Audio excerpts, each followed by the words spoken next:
இருக்காங்க. அவங்களோட first time work பண்ணுறேன். I'm very honoured to be working with you for the first time ma'am. And Kalyani is here. Kalyani கூட first time நான் வந்து work பண்ணுறேன்.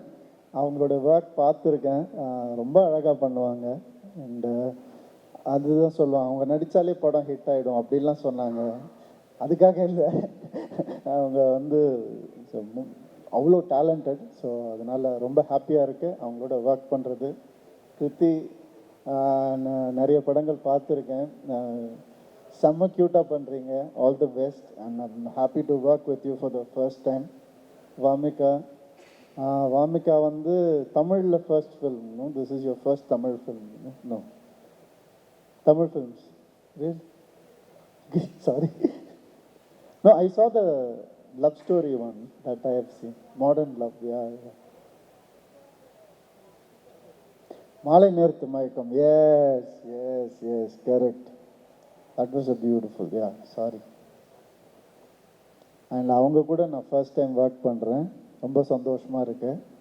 அவங்களோட ஒர்க் வந்து நான் அந்த Amazon series scene, beautiful brilliant performance. கண்டிப்பாக வந்து தமிழ் சினிமாவில் வந்து ஒரு பயங்கரமான ஒரு நேம் கிடைக்க போகுது உங்களுக்கு இந்த படத்தில். இனிமேல் ஃப்யூச்சரில் கூட, ஃப்யூச்சர் ஆல்சோ. ஸோ டெஃபினெட்லி பயங்கரமான டேலண்டட் ஒரு ஆர்டிஸ்ட் கூட ஒர்க் பண்ணுறது சந்தோஷமாக இருக்குது. இது இல்லாமல் முக்கியமாக ஏரமான் சார் கூட 3வது படம் எனக்கு. பொன்னியின் செல்வன் 1, 2, அதுக்கப்புறம் இது 3வது படம். ரஹ்மான் சார் வந்து இந்த கதை கேட்டோன்னே அவர் ரொம்ப பிடிச்சிருந்துச்சு. உடனே பண்ணுறேன்னு சொல்லி ஒத்துக்கிட்டாரு. அது எங்கள் எல்லாருக்குமே ரொம்ப பெருமையான ஒரு விஷயம். அந்த ஒரு லெஜண்ட் கூட மறுபடியும் ஒர்க் பண்ணுறன்றது வந்து ரொம்ப சந்தோஷமான ஒரு விஷயம். ஸோ இந்த டீம் ஒரு பியூட்டிஃபுல் டீம். நிறைய நேரம் எடுத்துக்க விரும்பல. நிறையா அந்த படத்தை பற்றி இன்னும் நிறையா விஷயங்கள் பேசணும், அடுத்தடுத்து பேசுவோம். அண்ட் இந்த நாள் ஒரு நல்ல நாளில் ஜீனி is starting. Thank you all for coming here. Thank you so much.